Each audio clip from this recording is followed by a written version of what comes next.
Angel, you will rob the Vatican, okay? Rob the Vatican, okay? They have a lot of money. Okay. You watch this video. Poor lady. One of the things that we're often told about the criminal is that they're actually kind of like innocent baby angels. They are only committing crimes because they're in poverty, and honestly, if we want to do anything, we should just go out and arrest poverty. In fact, recently on this channel, we covered a video where Jessica Burbank was laughing at a former Trump administration official who was shot and ultimately ended up being killed, and in that video, she said something to this effect, that people with good jobs don't commit crimes. The data shows that when people are comfortable, have access to resources, are receiving a good education, have a stable job, is that they don't commit crimes as much. And now, of course, Jessica, somebody who has been medically diagnosed as brain dead, fails to realize that people who don't go for the short way, people who don't just brutalize people for a quick buck, are the people who go and get those good jobs. It's not like good jobs are the cause, they're the effect in this situation,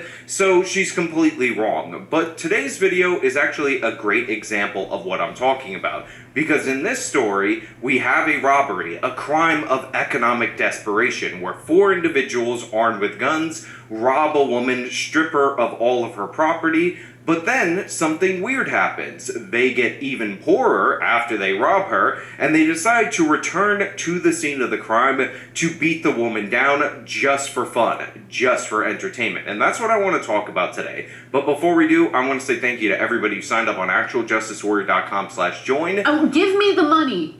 Give me the money. Okay? And thank you to the podcast listeners, Spotify, Apple, and Google's podcasting platform. Cheryl, investigators with the Chicago Police Department are now reviewing surveillance video that you're about to see. Police say it shows a group of armed offenders attacking and terrorizing a woman in the middle of the night, and it all plays out for several very uncomfortable minutes. So unfortunately, the setup for this story is standard fare. The setup for this story is something we've heard time and time again. A brutal robbery that takes very long, it's excruciating to look at, and all that. However, what makes this particular robbery unique is not just the robbery itself, it's the fact that they return to the scene of the crime to attack this 35-year-old woman an additional time, because being armed with guns, having a 4-to-1 advantage is just too much of a disadvantage for these disadvantaged youths, so they decided that they needed to add the brutalization to this particular robbery. Now, I'm sure there's some lefty out there who's saying, oh my god,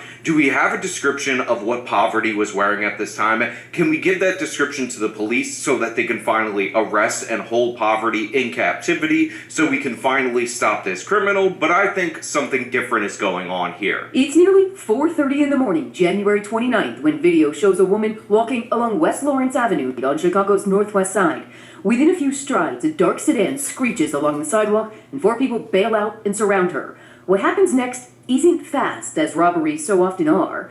The 4 people, who police say are armed with weapons, shove, manhandle, and strip the 35-year-old woman of her personal property. The 4-on-1 robbery plays out on the Jefferson Park sidewalk for 2 solid minutes. For 120 seconds, they push and pat down the young woman, rifling her pockets and bags she'd been carrying. Now, this is an absolutely horrifying situation. You're a woman, you're out there walking in the middle of the evening. By the way, it would be horrifying if this happened to a man as well. And all of a sudden, before you know it, this car pulls up. 4 people come out, crime of opportunity right here. They're armed with guns, they're pointing it at you, and they're surrounding you. And at this point in time, these 4 criminals can do absolutely anything to this individual. And as you're going to find out through the course of the events of this story, the people of Chicago don't care about their fellow citizens. They don't want to assist their fellow citizens, because you're going to get something in between their return and this robbery that's just going to be a little bit more gut-wrenching, a little bit more horrific. But let's watch this portion of the video.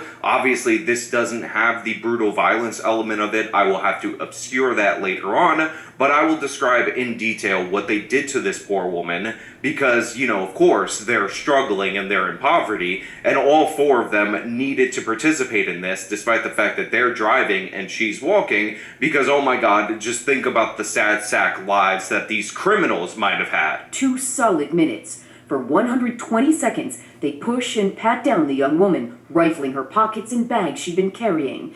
They pile back in the sedan and speed off, leaving the woman collecting herself and whatever they left on the ground. So for 2 solid minutes, this woman is under the fear of physical assault, under the fear of death. At gunpoint, they're stripping her of all of her personal property, rifling through her pockets. No boundary has yet to be crossed at this point in time, and anything can happen to her. These guys could decide that they want to take her. They could decide that they want to sexually assault her. They could decide that they just want to kill her for fun, for entertainment, brutalize her, all of that. But fortunately, at this point in time, the criminals decided that they've had their fill. They decide to take off. They decide to go away, and it appears like this ordeal is over. However, unfortunately, we know now, based on this surveillance video, based on the fact that we're filming this well into the future, that this ordeal is not over, that it has only just begun, and this woman who was yet to be physically assaulted, yet to be brutalized, has some brutalization on her way. But she does something that normal people would do in this particular instance. You just got robbed, 4 men with guns are the ones who robbed you, and you're seeking help because you don't have your phone, you don't have anything like that, so she begins to try to flag down vehicles in the street. Then, as the city bus approaches, the woman frantically tries to flag it down.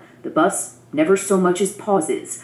Now, this part is absolutely horrific. You have a city bus in the city of Chicago that refuses to stop for this woman. Great on that bus driver for seeing a woman in distress, being a city employee, and deciding that it's not your problem. You don't want to deal with it. Honestly, the woman is kind of annoying to you and just driving away. She's only screaming for help in desperation after a horrific crime was committed against her. She also tries to flag down some additional vehicles, which I will show you the video of that as well. Her panicked waves for help in the middle of the street are ignored by 2 more passing drivers. But to be fair to those individuals, they don't know at this point in time what is going on with this particular woman. They don't work for the city of Chicago as far as we know, unless we find out in the future that these are like undercover police officers or police officers heading to work, or some kind of government official who decided that this was also not their problem, not something that they wanted to deal with, and honestly, a bit of an inconvenience. Shame on this woman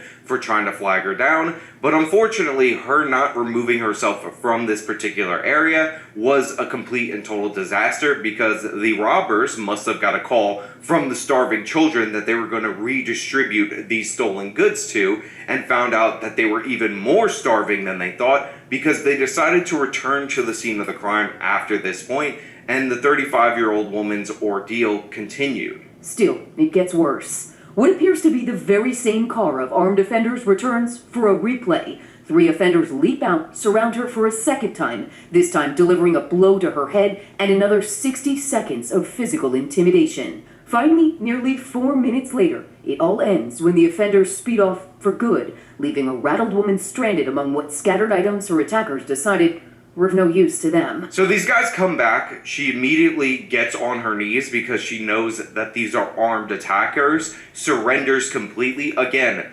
4-to-1 advantage. They're all armed with firearms. She poses no threat to these individuals. Yet one of these guys decides, in his infinite heroism, in his most Aladdin-like Aladdin moment in human history, that he's going to sucker punch this woman in the head. Now, I had to cut the video from that point, but it is incredibly brutal, and for 60 more seconds, they continued the attack on this woman. They decided that they needed to go back for more, and as if to maximize the amount of humiliation for this 35-year-old victim, they decided to throw her property on the ground that they didn't want because it was worthless to them. They just came back to show her what for, to show her that asking for help after being robbed was actually a real crime. It was a crime against them trying to fight out against their poverty, and I just wanted you guys to see this story for yourself. I wanted you to look at this tape. Link in the description, by the way, to the full news segment where you can see absolutely everything, because this is who these people are. This is what the criminal is actually about. They're not victims of society that just need a good job, that didn't have enough midnight basketball when they were growing up. They're thugs. They're people who will brutalize you for instant gratification, and even after they get that instant gratification, just for fun, they'll double up and add additional brutalization, because why not?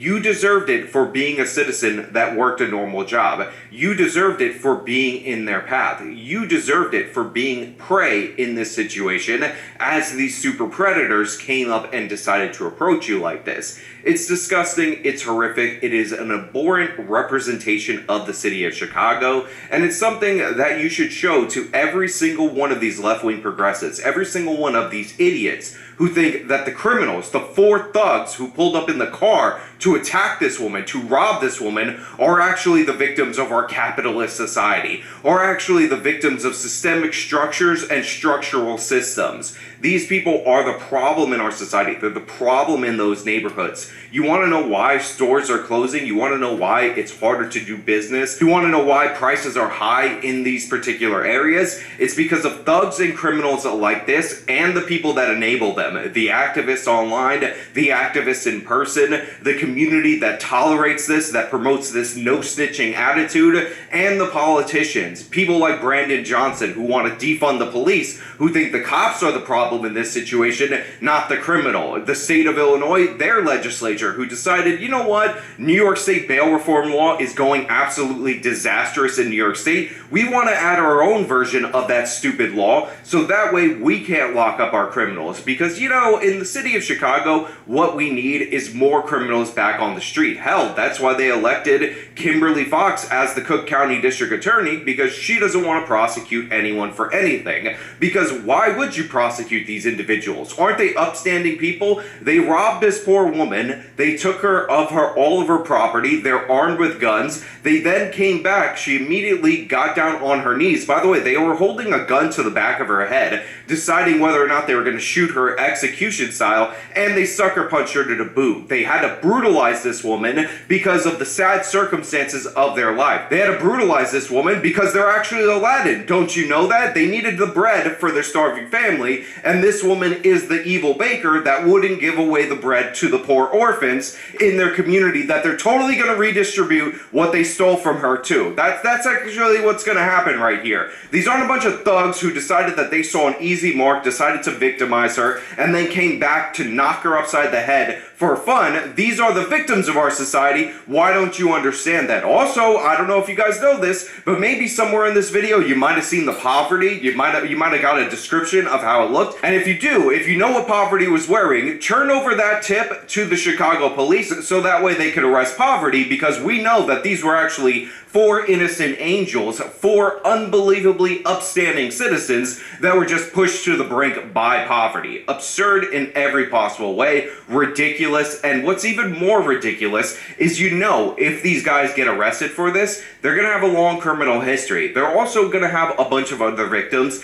that never even reported it, that weren't even covered by the media, and still they will get a slap on the wrist. Still, they will be let off easy by District Attorney Kimberly Fox, because that's who she is. She's somebody who supports the attackers in this situation, not the victim. She's somebody who thinks it's fine if you're a hardworking, everyday citizen and this happens to you. She thinks it's fine that these criminals wanted to have fun, because she's really more interested in prosecuting the systemic structures of the United States of America. Ridiculous, absurd, insane. This is what you need to see. These are who the criminals actually are. But hey, those are just my thoughts. Let me know your thoughts down in the comments below. If you liked the video, then show them by leaving a like. Subscribe for more content. Follow me on my social media. Support me via the support links in the description of this video. This has been me talking about yet another ridiculous, absurd, senseless crime. Till next time. Angel, thou shalt not steal. Okay? Don't steal. It's bad. You will be punished. Okay? Not San Francisco. You know. I know you're born in San Francisco. But thou shalt not steal, okay? That's the 10 Commandments. Follow the 10 Commandments. Okay, baby. Okay. Good morning. Bye-bye now. Let's watch the video again.